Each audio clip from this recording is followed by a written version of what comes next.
it's very easy for a parent to say, don't tell me how to raise my child. I made sure that I was an active participant in my son's life. There was no way that he was going to grow up and not know who I am, and even more importantly, not know who he is. So I moved to London, had my first job. Within about 4 years of that, I met my wife, Shireen, my late wife. By August 91, we were married. And 2 months after we married, she was diagnosed with multiple sclerosis. She did say to me,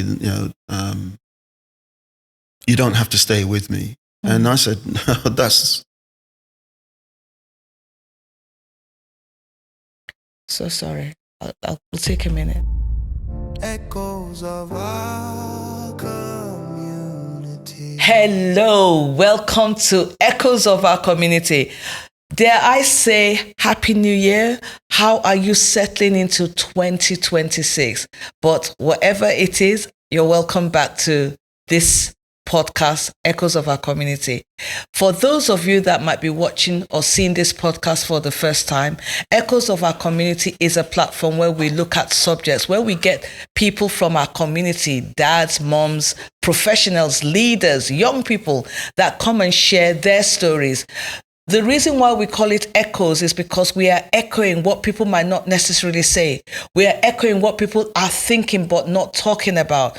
And why do we do this? We do it because we want people to hear, we want people to learn, we want people to feel, we want people to engage. So we want to say welcome back, and we want to use this opportunity right now to say, if you haven't or you'd want to, please like, share, and subscribe. We would like you to do that. So today, this is our first session or our first episode of 2026.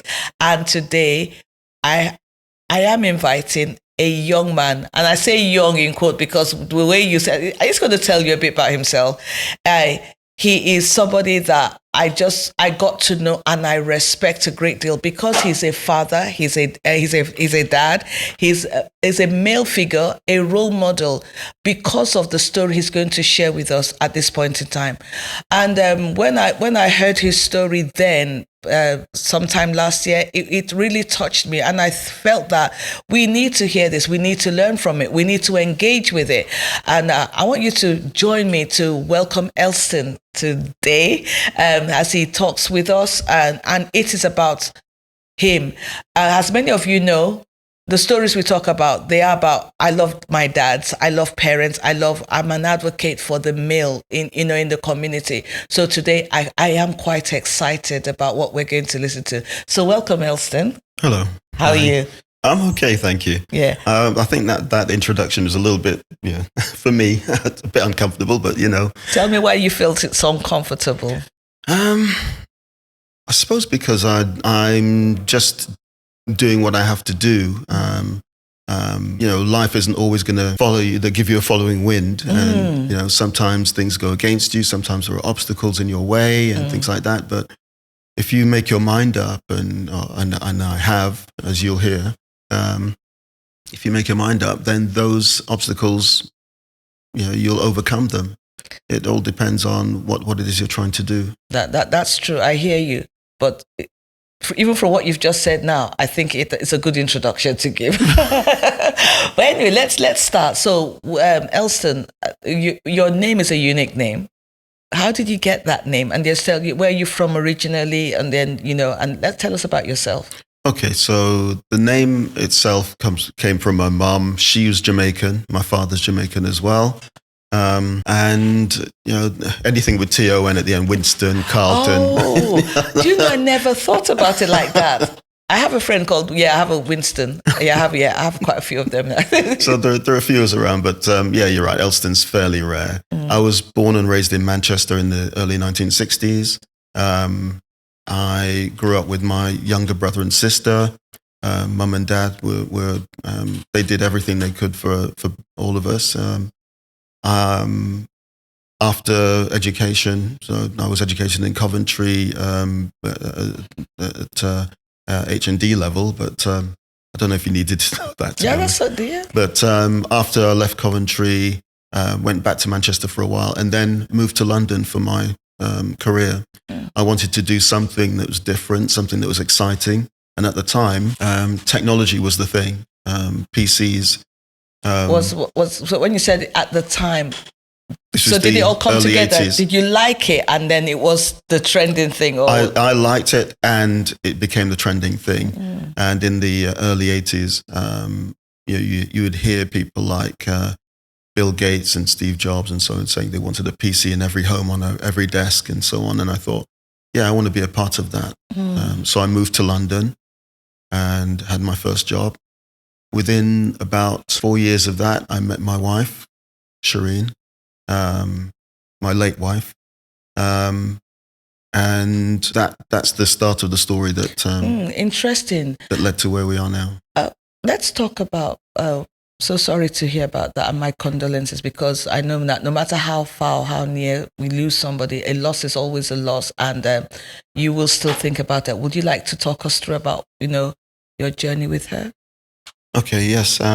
So I met Shireen in 1989, at the end of 1989, and we just fell for each other very quickly.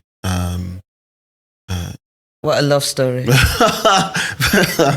Yeah, it was, I don't know if it's a traditional love story, but yeah, definitely I fell in love with her, and she was someone very special to me. By 91, so that was in 89, by 91, August 91, we were married, and 2 months after we married, she was diagnosed with multiple sclerosis. For the sake of it, what is that really? Because I don't think everybody know, well, I do, but right. For the sake of our viewers, what is that? How does that affect you? Right. So multiple sclerosis, or also known as MS, is it's a disease that affects, or an ailment that affects the neurological system, the nervous system, and it attacks the insulating sheath around your nerves, which means then that messages from the brain to, say, move your arm or to move a foot or something like that, those messages get dispersed. Okay. And you're not then able to control your limbs. And it can happen to varying degrees. So there's a spectrum.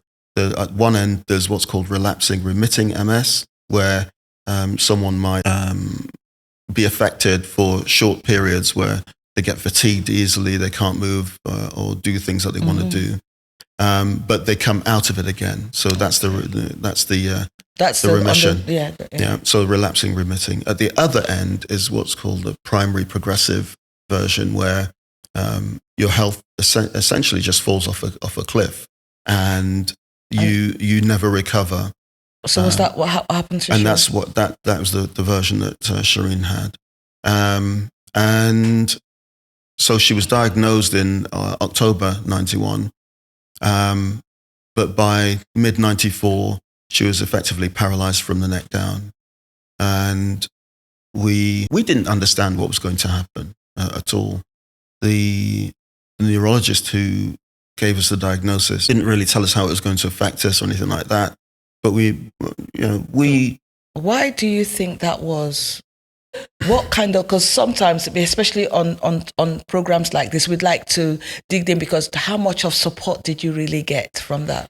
Do you think you got enough? I don't think we got any real valuable, practical, or pragmatic support, because it might sound like I'm being personal, but I think that neurologist either didn't want to tell us the bad news, or didn't really want to, didn't want us to go away panicking about what was going to happen next and what would happen next. But the kind of people we were or are, we're quite pragmatic ourselves, and so we would have done things very differently to how we actually ended up. Yeah.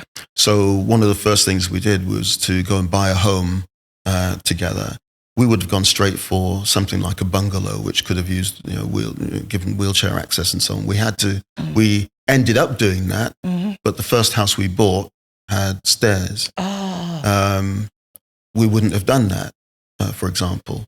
That's quite interesting, because I think those are the pragmatic things that we don't really think about. But this is the kind of thing that, once you've made your mind up that, okay, we're in it for the long haul, we're in it together, then it's just about how we're going to find our balance, our equilibrium, how are we going to make the logistics work, where can we get help from, what kind of help is available, that kind of thing. Wow. But we didn't get any of that. So basically I had to, and it was a good thing, I had to find these things out for myself. And it was a good thing that my role in troubleshooting and in my career gave me the tools, the skills and so on to be able to do that. And I wasn't afraid to go and, find out, knock doors down and so on to make it happen, Can I also ask, because when you got the news, how was she? How did she feel? Because you said you knew you were in it together for the long haul. How do you come?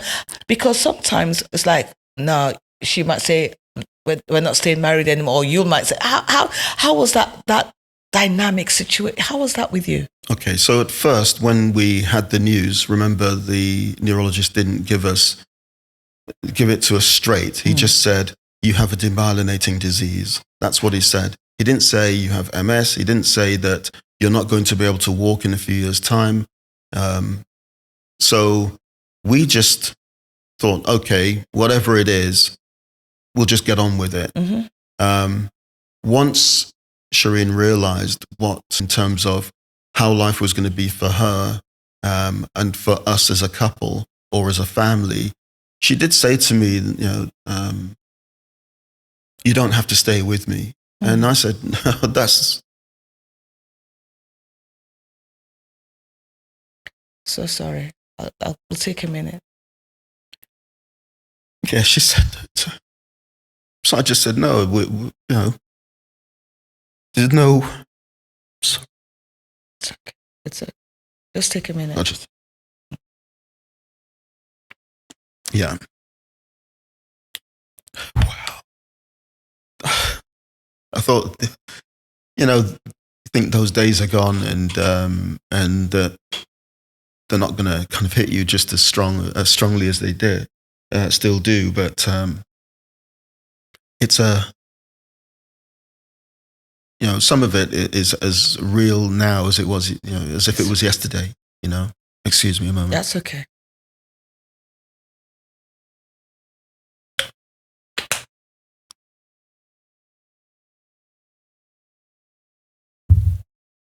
So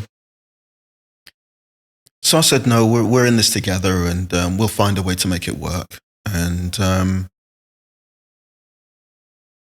I knew that all at the same time, I had to think about raising children.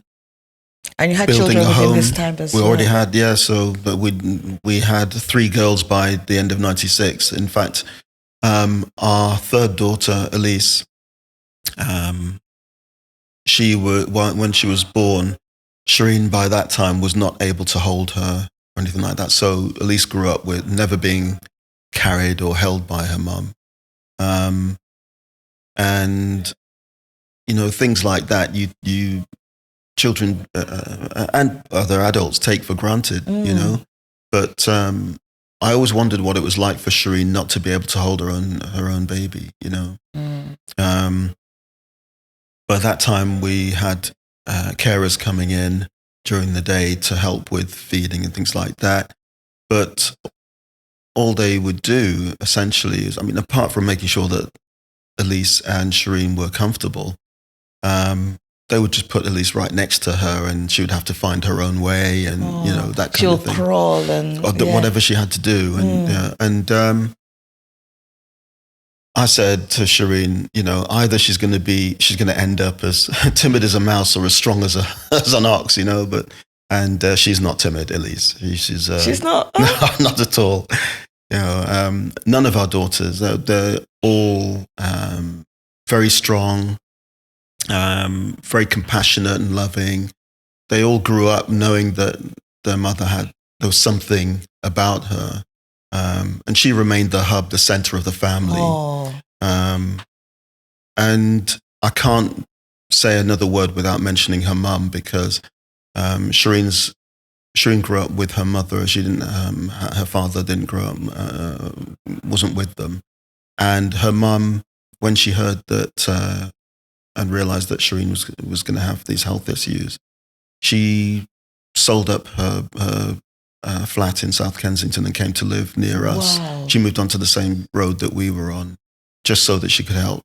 As I was saying before, at the same time, we had to navigate raising the family, building our relationship, building a home, building my career. So there was a lot of things going on at the same time. And without Shireen's mum, Pearl, and her help, and our eldest daughter, Liana, the two of them, I don't think we would have been able to survive the way, and keep it together the way we did. Wow. So by the time Shireen passed away, we'd been married for almost 33 years. So we were just about to celebrate our 33rd anniversary. 33rd.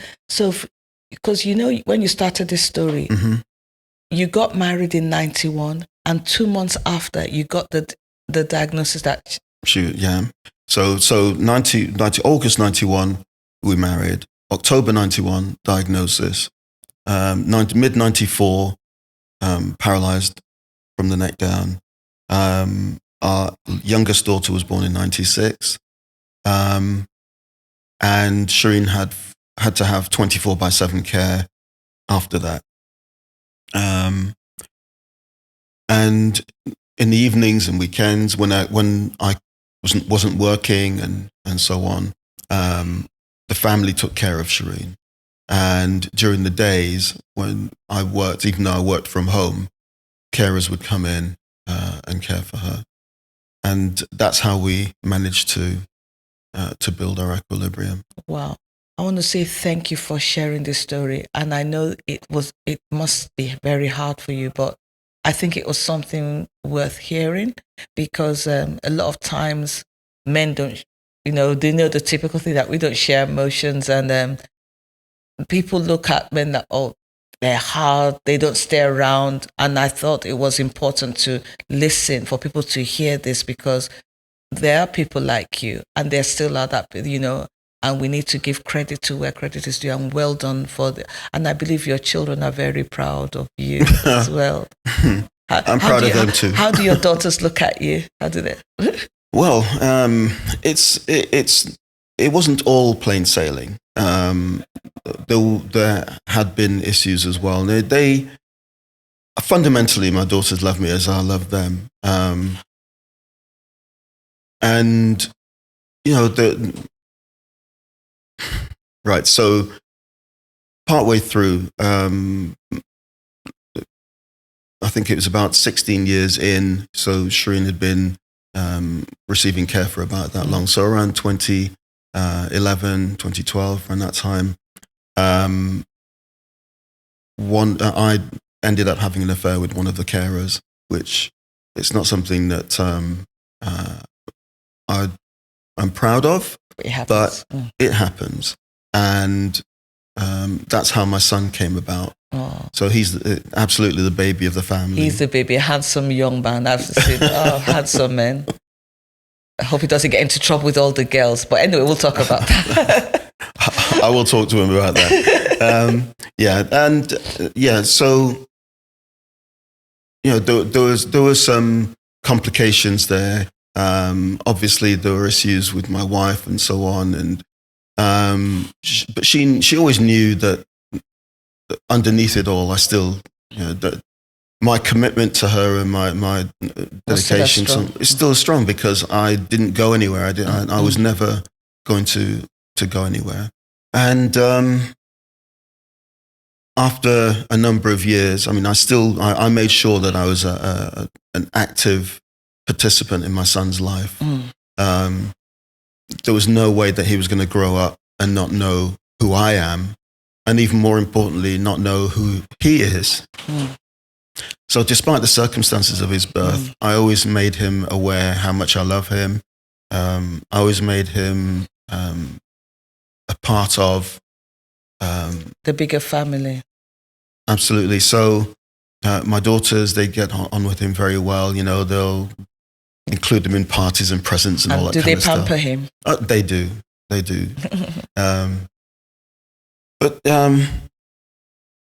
But there are. There've been challenges, and there have been challenges, and which is where you and I that's where we met. Ended up meeting, because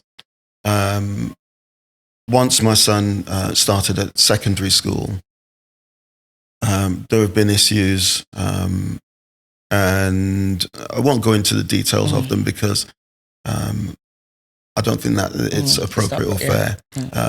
But there have been issues, and I've had to kind of navigate those with him, navigate my relationship with him. My relationship with his mother is non-existent, and there is disagreement between us on a number of things. And where we ended up was that my son came and lived with me, and Shireen actually. So the first time he came to live with us was just over 2 years ago, when he was starting at year 7 in secondary school. Wanting to be active as possible in his life, I became a governor at his school, just so that I could understand how things worked, understand how get in touch with his teachers and things like that. Which is the way we're supposed to do anyway. Get involved as much as we can. As much as possible. Yeah. And that I found that really useful. So it's not easy. It's not something I'd recommend is workable for everyone, but it worked for me. And the issues that went on between his mother and me, they led to him being pushed and pulled between us, which must be hard on him, and I realized that. But still, at the end of the day, regardless of those circumstances, I still have to be in his life. In his life, I have to be his father. I think the challenge at times, especially for our young people, is that how do we express and how do we show them that we do love them regardless? So I think that must have been the battle for you as well. Right. Now, children of his age, so teenagers, obviously are going through all sorts of things. They've got hormones like coursing through their veins. They are trying to assert their independence. They want to find their place in the world. They have to navigate education and social life. And then family. And all of that, right? And family with all of its complexities, right? And I felt that my job is to help him to navigate all of this, because I've been through it, clearly, even though I'm a good 50 years older than he is, I still remember some of the challenges, and they are universal. It doesn't matter what age you are in, they still apply. Yes, some of the technology is different and things like that, but a lot of the challenges and the issues are still the same. And I had some very specific issues because one of the reasons that he was with me was that his I don't want to go into the details. I'm sorry, but it ended up with me having an agreement with his mother that was written effectively. And on the first day that I had gone to one of these nonviolent resistance sessions, these NVR sessions at the school, that very same day I'd had an issue with my son in the morning. We'd had an argument, and I felt I had to physically pull him up. Didn't hit him or anything like that, but I just had to make him aware that this wasn't right, that whatever was going on is not acceptable, and he'd have to shape up. And he didn't take it very well, and decided that he was going to go back and stay with his mum. I knew that was going to happen, even though it hadn't happened yet, because I'd just gone in the same day to this first NVR session, this nonviolent resistance session. And I had wished that I'd handled things differently earlier in the morning. You don't really want to get into a fight with your own children, ever. I don't care who you are. That when it happens, you'd much rather it didn't. So I was looking for help. One of the things that I've always had an issue with, and it's on me, is asking for help when I need it. Are you sure it's not a man thing? It might be me. It might be a man thing. It might, but I'm super independent. I have to be the one who others depended on. I had to be the rock because that's what I was used to. It's what, it's the only way that I could maintain, setting things aside that might break me otherwise was to just be this solid person. And so when I found that I was vulnerable, when I found that there were things that I wasn't necessarily able to just handle because I'm a man, I needed to go and ask for help. And this group, they call themselves Action Isleworth Mother, or AIM. They came to give these parenting sessions at the school, and they were really helpful. On the first day, there were some things that they were saying that made sense to me. One of them, for example, was strike when the iron is cold. In other words, don't try to deal with things in the heat of the moment, because sometimes it just escalates. It just serves to escalate the contention or whatever it is that's going on. And another one was connection before correction. Big one. Which meant a lot to me. And a perfect example of that was when the leader of AIM, her name's Astrid Edwards, she was talking about her own circumstances where her son had gone missing for days and was finally brought back by the police at 2 a.m. in his school uniform. And she said, instead of doing what she would normally do, which is to raise her voice and all of that kind of thing, she just said, are you hungry? She gave him a hug, said, are you hungry? And that kind of he was waiting for her. You're like already on the defensive. He was absolutely waiting for some kind of attack, whether it's verbal or whatever. Not physical necessarily, but something to come at him. And she did the opposite. And on that same day, I thought, I'm going to try that with my son. So I went to collect him from his mother's. Again, I was with the police. And it took a couple of hours, but when he came down, I didn't say anything at first. We drove home in silence, got through the door, and I knew that a hug wasn't going to be appropriate at the time. But I asked him if he'd eaten, and he said no. And I said, okay, get yourself ready for bed. And I could see the kind of quizzical expression on his face. He wasn't expecting that at all. And I thought, this works, And I waited a day or two before I actually raised it with him, and we actually talked about what happened on the day, what we could both be responsible for, how we could have done things differently. We talked about trust, and we talked about all sorts of things, about communication and things like that. And after that, our relationship changed a lot for me. I don't think he noticed it straight away because I was checking in with him and saying, how do you feel now? And so on, every other day. But things calmed down a lot between us. What I realized was that being the parent meant being the bigger person and reaching out, even though it might be a hard pill to swallow because of who we are and our cultural perspective. Our culture is, I'm the father, days. I'm the man of the house. Yeah. How dare you? You can't talk to me like that. All this kind of thing. I mean, I still felt that inside, but you just had to deal with it differently and to express it differently. I didn't have to, go all gung ho straight away, kind of thing. But it made a huge difference, and we talked in ways that we hadn't talked previously.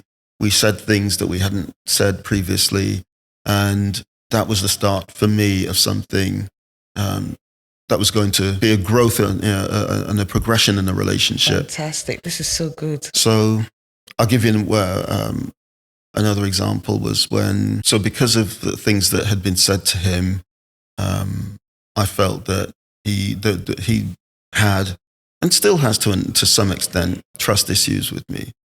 So one very clear example for me was when I'd made him dinner, something that he really liked, because I love cooking and he loves eating. So, there was always that dynamic between us. And I brought him a cup of water and he looked at it and didn't touch it. He got up and went and got another cup and brought it to the table. Now that really hurt me. And, it was something that I thought was unnecessary for me, but it was also telling about how deep this lack of trust was. And again, I didn't say anything at the time, but I waited for the moment to talk about it at a later date. And again, once we spoke about it, he understood how I'd felt about it. I understood what was going on inside his mind a bit better. I understood him a bit better. And that's important to me, because if you don't understand your child, how can you really seek to motivate them? Mm-hmm. And if you don't observe them, how can you understand them? Mm. So I'm always just using every opportunity to feel for where he is and what his thinking is and his rationales are for certain behaviors and things like that.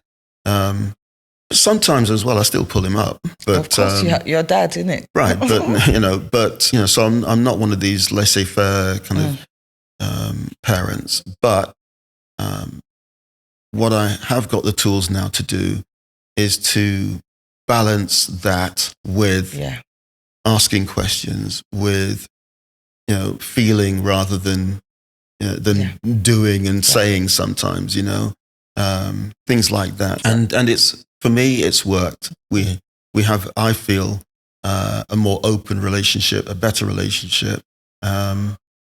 And he's become a lot more relaxed, and his academics have improved significantly just in the last few months. So, it's wonderful. It's a big thing for me. Like I said before, I want to thank you for sharing that, because the most important the thing is that there's been a lot of absentee fathers. You've stayed, you've helped, you're working on it, and you see the difference. And I think that's what we want our viewers to hear and to know, that a dad is important. It is, you are valuable, and I believe that your son knows that as well, and you're on the journey. So I want to say thank you so much. Is there any last words or anything that you'd like to tell our viewers as well from the story you've told us today? I think the main things for me are, it's very easy for a parent to say, don't tell me how to raise my child. And it's very difficult to seek help. And sometimes it looks as though someone's trying to interfere or whatever, but really, if you have unique issues, then there are people out there who can give you unique solutions. So ask for help if you need it. The other thing is that if there are issues in your relationship as well, just talking. Shireen and I would communicate every day. We'd talk every day. We'd laugh almost every day. Wow. So, it was important to both of us to stay connected. Such a love story. I really love it so much. Thank you so much for sharing. And so that is a story that you cannot afford to not listen to.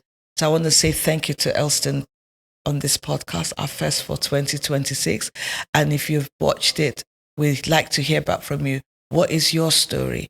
These are things that we know are real, are true, and can impact.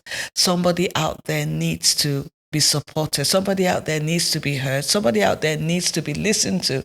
So we want to encourage you to, be part of this story, especially in this 2026, a year that we want our to echo what we're feeling, what we're thinking, and what we're knowing. So I want to say thank you, and thank you once again, Elston.